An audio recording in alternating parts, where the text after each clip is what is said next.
नाशिकचे पोलीस आयुक्त संदीप कर्णिक यांनी एबीपी माझाला एक्सक्लुझिव्ह मुलाखत दिली आहे। या मुलाखतीत संदीप कर्णिक यांनी भोंदू अशोक खरातच्या अटकेचा संपूर्ण थरार सांगितलाय। तब्बल 2 तास चाललेलं अटकेचं ऑपरेशन अत्यंत गोपनीय पद्धतीने राबवण्यात आलंय। तक्रारदार पीडित महिलेची फिर्याद नोंदवून घेत रात्रीच्या वेळी खरातला अटक करण्यात आली आहे। परिसरात चोर शिरल्याचा बनाव करत पोलिसांनी खरातच्या घरात एंट्री घेतली आणि त्याच्या मुसक्या आवळल्यात। विशेष म्हणजे अटकेच्या ऑपरेशनची केवळ तिघांनाच माहिती होती, असे संदीप कर्णिक यांनी स्पष्ट केलंय।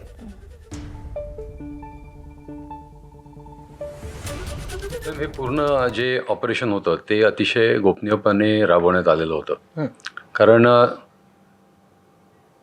आरोपीचा जो रीच आहे, त्याची जे भक्तगण किंवा शिष्यगण आहे ते सर्व क्षेत्रामध्ये पसरलेले आहेत आणि जर ते ऑपरेशन लीक झालं असतं तर मोठ्या प्रमाणावर आरोपी पळून गेला असता, मोठ्या प्रमाणावर त्यांनी प्रेशर आणलं असतं वेगवेगळ्या म्हणजे लिगल क्वार्टर्समधून किंवा इतर पद्धतीने। त्यामुळे आरोपीला कुठलीही गोष्ट न समजू देता किंवा त्याला अलर्ट न होऊ देता हे ऑपरेशन एक्झिक्यूट करणं एक चॅलेंज होतं। त्याच्यामध्ये पहिला टप्पा जो असेल की कंप्लेनंटला विश्वासात घेणं, कारण महिला कंप्लेनंटला विश्वासात घेऊन त्याची FIR घेणं हे एक मोठं काम असतं। विशेष करून ज्या ठिकाणी एखादा पॉवरफुल आरोपी असेल त्याच्यामध्ये जास्त डिफिकल्ट जातं। त्यानंतर ही सर्व फिर्याद आणि अटकेची प्रोसिजर ही डिपार्टमेंटमध्ये एक लिमिटेड लोकांना सांगण्यात आली आणि ती फिर्याद घेऊन मग ते अटकेचं ऑपरेशन जे आहे ते राबवण्यात आलं। अटकेच्या वेळेला पण आरोपी मध्यरात्री किंवा त्याच्यानंतरच मला वाटतं साधारण 11च्या दरम्यान म्हणजे आरोपी घरी असल्याची खात्री करून घराच्या आजूबाजूला त्याचं लोकेशन बघून, पण तरी आमची खात्री होत नव्हती की तो घरीच आहे। आणि तो जर आपण काय मोबाईल ट्रॅक करून केलात का? आम्हाला ह्युमन इंटेलिजन्स पण होतं की तो कुठे आहे, की त्या परिसरात आहे। आणि त्याच्यामध्ये तो जर शेजारच्या घरात असता किंवा कुठे आजूबाजूला असता आणि तो जर पळाला असता तर मग त्यांनी मोठं लीगल बॅटल किंवा इतर सोर्सेस कडून प्रेशर आणलं असतं। बरोबर, अँटिसिपेटरी बेल किंवा असं काही गेला असता किंवा इतर त्यांनी काही बोंबाबोंब केली असती।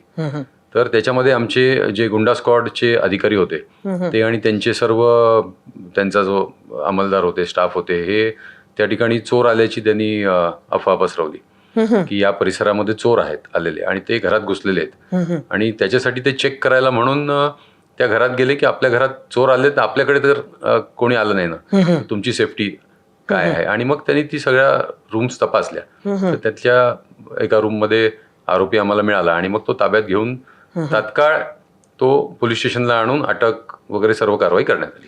त्याला जेव्हा तुम्ही अटक करायला गेला होता तेव्हा तिथली परिस्थिती म्हणजे तो जो होता तो अत्यंत रिलॅक्स्ड होता का? काय सीन होता तिथे? नाही, आमच्या लोकांनी जेव्हा त्यांना ताब्यात घ्यायला गेलं तेव्हा त्या ठिकाणी एक पॅनिक झाला, कारण आपल्यावर कोणी हात घालू शकतं हे त्यांनी कधी विचार नव्हता केला। म्हणजे ते भविष्य त्यांनी कदाचित बघितलं नव्हतं कधी।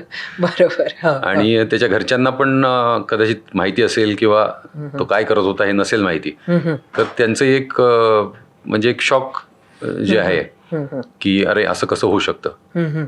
तर अशा प्रकारचं एक वातावरण त्या ठिकाणी होतं। मग त्याला पकडलं तर त्याचं रिॲक्शन काय होतं? त्याची रिॲक्शन शॉकची रिॲक्शन होती बेसिकली, कारण आपल्यावर कोणी हात घालेल आणि अशा प्रकारे पोलीसची टीम येऊन घरातून आपल्याला उचलून नेईल हे म्हणजे त्यांनी स्वप्नात कदाचित बघितलं नसेल। He was under shock. त्यांनी त्यावेळेला मोठ्या मोठ्या नावांची धमकी वगैरे दिली का? त्याचं म्हणणं होतं की माझे फार म्हणजे मी फार चांगलं काम करतो आणि माझे फार भक्त आहेत, तर पण ते एकदा पोलीसच्या हाती लागल्यावर मग पुढे ते सर्व काही चालत नाही। म्हणजे त्याने काही ते असं पोलिसांनाच भस्म करून टाकेन वगैरे असे काही नाही, तेवढं ड्रॅमॅटिक हे त्यांनी नाही केलं। पण जेव्हा कस्टडीत आल्यानंतर त्यांनी थोडं आमच्या काही जणांना भविष्य सांगण्याचा प्रयत्न केला। अच्छा। पण म्हणजे स्वतःकडे ओढण्याच्या दृष्टीने सिंपती आणि मी किती चांगलं काम करतो आणि किती चांगल्या चांगल्या लोकांबरोबर माझी उठबस आहे अशा प्रकारचा त्याचा एकंदर तोरा होता। एबीपी माझा, उघडा डोळे बघा नीट।